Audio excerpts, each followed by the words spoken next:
Coucou, j'espère que vous allez bien. Bienvenue dans cette nouvelle vidéo.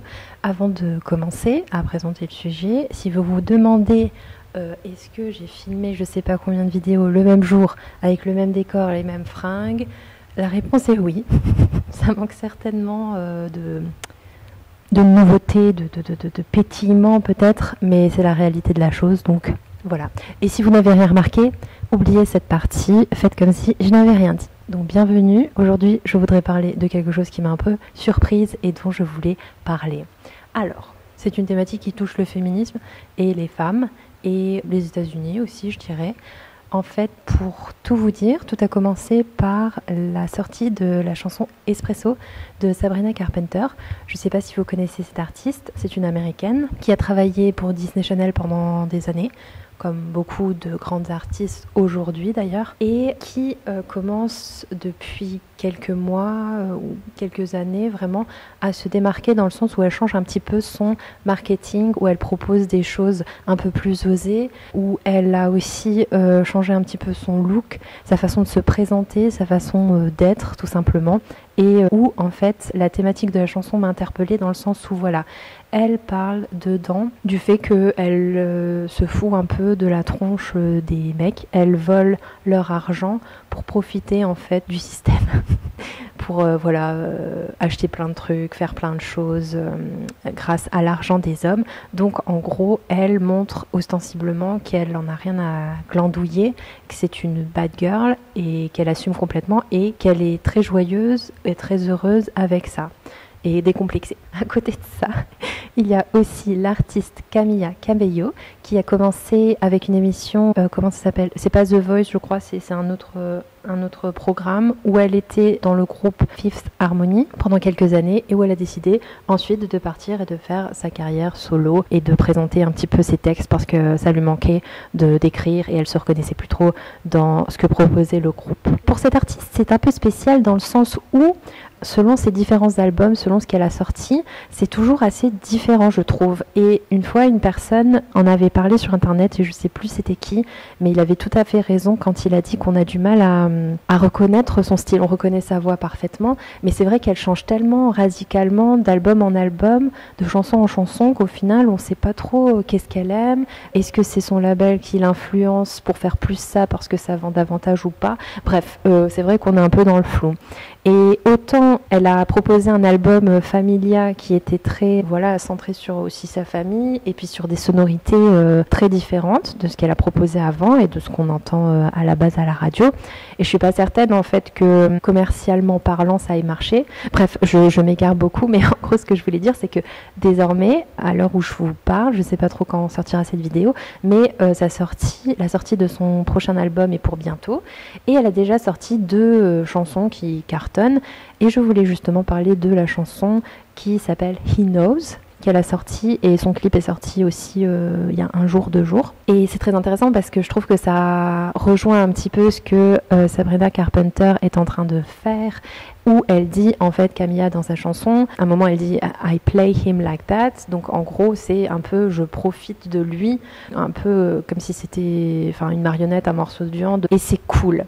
Et j'ai trouvé ça intéressant parce que quand j'ai réfléchi à ces questions, je me suis dit en quoi certaines femmes se sentent puissantes, à l'aise et bien en faisant des choses mauvaises, entre guillemets. Dans leurs chansons, je trouve qu'elles mettent l'accent sur les choses pas bien, en fait, qu'il faudrait pas trop faire. J'ai réalisé que souvent, c'était les hommes qui faisaient ces choses pas bien. Et ici, c'est très cool, finalement, je trouve, de se dire qu'une femme a autant de droits que les hommes. Hey, j'ai oublié pas mal de choses dans la première partie de la vidéo, alors je vais les ajouter ici. Donc si ces chanteuses ont envie, par exemple, de se représenter sur un jet ski avec un mec en maillot de bain derrière, qui essaye de la tripoter, qu'elle lui vole sa carte et le fait tomber du jet ski, grand bien leur face. Si elles veulent, par exemple, dans leur clip, représenter une relation toxique en imaginant qu'elles ont un flingue dans les mains et qu'elles tirent des balles imaginaires sur le lit conjugal, ok. Et si elles ont envie de se déhancher sur la plage avec des mecs quasi dénudés, ok, puisque,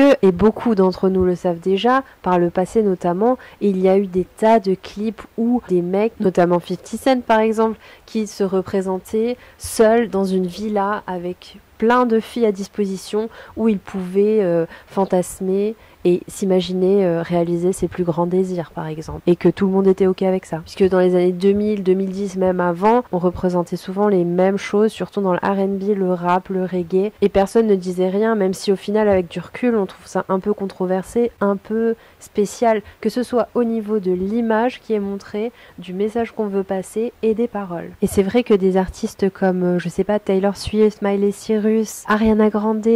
Pourquoi je fais ça avec mes cheveux? Sabrina Carpenter et encore une fois Camila Cabello, elles ont commencé leur carrière en étant représentées par une image très lisse, très pure, très sainte en fait. Et c'est comme ça que se traduisait aussi leur musique au début, contrairement à d'autres artistes qui direct, je trouve, mettaient en avant peut-être un peu plus la provocation, ou même si ça va pas jusqu'à la provocation, montrer que voilà, on est là pour chanter, mais on a aussi cette part de séduction qui fait partie du personnage. Et on peut parler là de Beyoncé par exemple, et de son groupe Destiny's Child, où souvent elles étaient toutes les trois avec pas beaucoup d'habits, ou avec dans leurs clips des déhanchés, des mouvements assez sexy par exemple. Et donc ces artistes dont je parlais au début, qui ont commencé notamment souvent avec Disney, elles ont, au fil de leur carrière, au fil du temps, voulu proposer autre chose, avoir cette occasion, cette opportunité, ce privilège aussi, parce que peut-être pas tout le monde le peut, de se dire je m'en fous, maintenant j'ai envie de parler de ce que je veux dans cette chanson, même si on trouve ça stupide, même si on me trouve aguicheuse, provocatrice, manipulatrice, superficielle, je m'en fiche, et c'est autant ce que je veux dire dans mes chansons, dans les paroles que je chante, que via le message du clip. Parce que le clip, je sais pas si ça a toujours été comme ça, mais ça a une influence énorme, c'est un budget énorme de beaucoup d'artistes, parce que maintenant, les clips sont super importants, super travaillés, c'est vraiment une œuvre d'art et c'est quelque chose qui est très important je pense pour les artistes féminines d'aujourd'hui. Donc là encore une fois, Camila Cabello, Sabrina Carpenter n'hésitent pas à mettre en avant une image que la société pourrait qualifier de un peu dérangeante. Si elle se balade en mini-jupe, si elle met trop de maquillage, si elle ressemble à une poupée Barbie, c'est pas cool. Donc ça c'est vraiment des messages véhiculés par la société, et ça peut être conscient ou inconscient, on s'en rend même pas compte des fois. On préfère des femmes qui sont sexy mais qui n'en font pas trop, qui n'exagèrent pas au point où ça pourrait nous mettre mal à l'aise. Comme le dit bien Taylor Swift d'ailleurs dans le reportage Miss Americana, elle parle de ça, que la femme doit tout le temps se réinventer, proposer de nouvelles choses, alors que pour les hommes on leur demande pas tant, ils ont pas autant en fait la barre qui est haute. Par exemple Ed Sheeran, j'adore cet artiste, mais on peut pas dire que c'est quelqu'un qui, que ce soit dans ses clips, dans ses chansons, fait des trucs de malade et change radicalement d'un album à un autre pour justement rester au top. Il travaille la même recette depuis des années et ça fonctionne très bien et personne ne lui dit rien. J'ai l'impression d'être un peu énervée dans cette vidéo. Je ne suis pas énervée, tout va bien. Et aussi ça me fait penser, dans le clip He Knows de Camila Cabello, on pourrait vraiment imaginer son personnage comme étant une figurante dans, je sais pas, un clip de 50 Cent, Eminem, Sean Paul, Florida, Jason Derulo et tout, parce qu'elle a vraiment le look un petit peu de ce style de R&B des années passées en fait, qu'on voit, où les meufs sont voilà très bronzées, très maquillées, et je trouve que c'est le même style, et c'est intéressant de voir qu'elle a décidé de présenter ça et d'être finalement au cœur du clip, au cœur de l'histoire. C'est pas juste une figurante, elle raconte son histoire. Tandis que si c'était un personnage qui pourrait très bien coller dans un clip de mec en fait, ou d'un groupe de R&B, de rap, on s'en foutrait complètement parce que voilà, c'est pas le sujet et on se concentre plus sur l'artiste masculin à ce moment-là. Je sais pas si c'est très clair ce que je dis. Vous comprenez? Et ce que j'ai remarqué également, c'est que les artistes masculins au top en fait, qui sont dans le hit parade, est-ce qu'on dit encore ça, sont plutôt, je trouve, des artistes masculins assez soft. Enfin, ils sont assez doux comparé à ce que proposait l'industrie musicale jadis aux États-Unis. Genre, on a Harry Styles, on a Ed Sheeran, on a The Weeknd, on a... qui on a encore? Coldplay, par exemple, One Republic, etc. C'est pour moi vraiment des artistes qui sont tout doux. Enfin, ils proposent pas des clips super hard, super choquants, ils sont en train de faire leur petite vie. Donc c'est plus des artistes pop, je trouve, qui squattent la scène actuellement musicale. Mais je me demande d'ailleurs si des artistes comme avant, comme je disais, Eminem, comme Ja Rule et autres, si aujourd'hui en fait la actuellement en 2024, il pourrait représenter ce qu'il représentait à l'époque et si ça serait bien accueilli, bien accepté. Je suis pas certaine de ça parce que beaucoup de mentalités ont changé et encore une fois, c'est grâce aux réseaux sociaux, je pense. On parle de plus en plus de la place des femmes, du féminisme et du fait que voilà, il y a des choses qui se font pas vraiment et que s'il y a quelque chose qui se passe, qu'on trouve douteux, on peut tout de suite le dire et on nous écoute. Alors qu'avant, je ne pense pas vraiment que ça ait été le cas. Et c'est bien traduit d'ailleurs par deux chansons que j'adore, je ne sais pas si vous les connaissez. Une chanson de Christina Aguilera qui est sortie en 2002 qui s'appelle You Can't Hold Us Down, où elle parle voilà, de comment on traite les femmes, comment les hommes ont eu l'habitude depuis je sais pas combien de temps de traiter les femmes et que si elles s'imposaient, alors là elles auraient des problèmes. Si elles disaient quelque chose, là ça partait en vrille parce qu'en fait une femme, pour beaucoup d'hommes, heureusement c'est en train de changer, ben en fait elle n'avait rien à dire et on l'écoutait pas, etc. Et la deuxième chanson c'est de Lily Allen qui est sortie en 2014 et qui s'appelle Hard Out There. Donc là, pareil, elle parle du fait qu'on demande aux femmes d'être belles, de danser, d'être sexy, de savoir faire la cuisine, d'être au top, et qu'on a voilà une espèce de pression, des exigences qu'on nous impose, et que ben en fait tout ça c'est de la merde.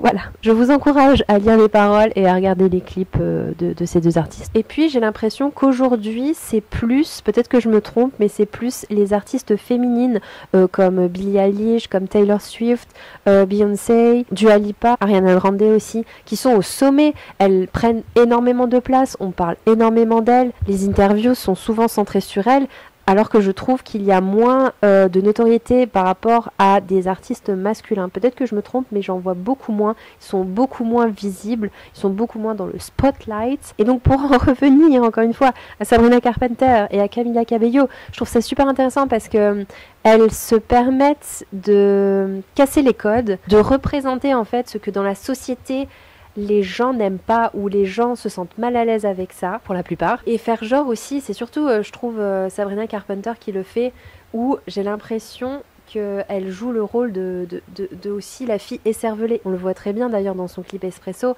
où elle fait genre elle sait pas ce qui se passe, elle a l'air très stupide, alors qu'au final, ces artistes-là qui sont en train de gagner je sais pas combien d'argent et de sortir leur musique, je peux vous dire qu'elles savent exactement ce qu'elles font et que c'est stratégique et que certes c'est pour vendre, mais je trouve qu'au-delà de ça, il y a aussi un message très fort qu'elles veulent faire passer et ça, encore une fois, c'est chouette. Le fait que des artistes américaines se disent mais j'en ai rien à faire qu'on pense de moi que je suis une mauvaise personne. Je pense que c'est important. Est-ce que ce micro marche? Attendez, tout va bien au niveau du micro. Je parle pendant 2 heures en fait, on n'entend rien. Reprenons. Qu'est-ce que je vais dire maintenant? Ça faisait penser à la chanson Girls Just Want to Have Fun. C'est que là, j'ai l'impression, et j'en suis en fait heureuse, que les filles lâchent prise. Que pendant très longtemps, on nous a demandé d'être des petites filles sages, des femmes modèles. On n'a pas à avoir peur et on n'a pas à toujours se dire non, je suis la personne responsable. J'ai un peu regardé ce qui se faisait au cours des années précédentes, même des décennies avant. Et franchement, ce que proposaient les mecs, c'est pas gracieux, dans le sens où les femmes se faisaient à maintes reprises rabaisser, que ce soit voilà, dans l'industrie musicale, artistique américaine ou française, puis certainement dans d'autres pays, où, je sais pas, des artistes comme Eminem, Orelsan, Georges Brassens, et même Pink d'ailleurs, n'hésitez pas à dire en fait ce genre de meuf, j'arrête pas de dire meuf, ce genre de femme, c'est de la merde, elles valent rien, ce genre de truc. Donc je pense que j'ai fini avec mon blabla. Je sais pas si cette vidéo était pertinente, mais c'est quelque chose qui m'a encore une fois fait réfléchir. Et n'hésitez surtout pas à compléter, à me dire ce que vous en pensez, comment vous trouvez ce monde du divertissement en fait se développe, comment la femme est représentée de plus en plus, pas partout évidemment, chacun a son style, chacun a ses choses à dire. Mais voilà, je trouve ça vraiment hyper intéressant et si les gens voudraient contribuer à la discussion, ça serait chouette aussi. Sur ce, n'hésitez pas aussi à vous abonner à ma chaîne, ça m'aidera grandement. Et voilà, et voilà, c'est tout. Bonne journée, bonne soirée et à bientôt. Bye.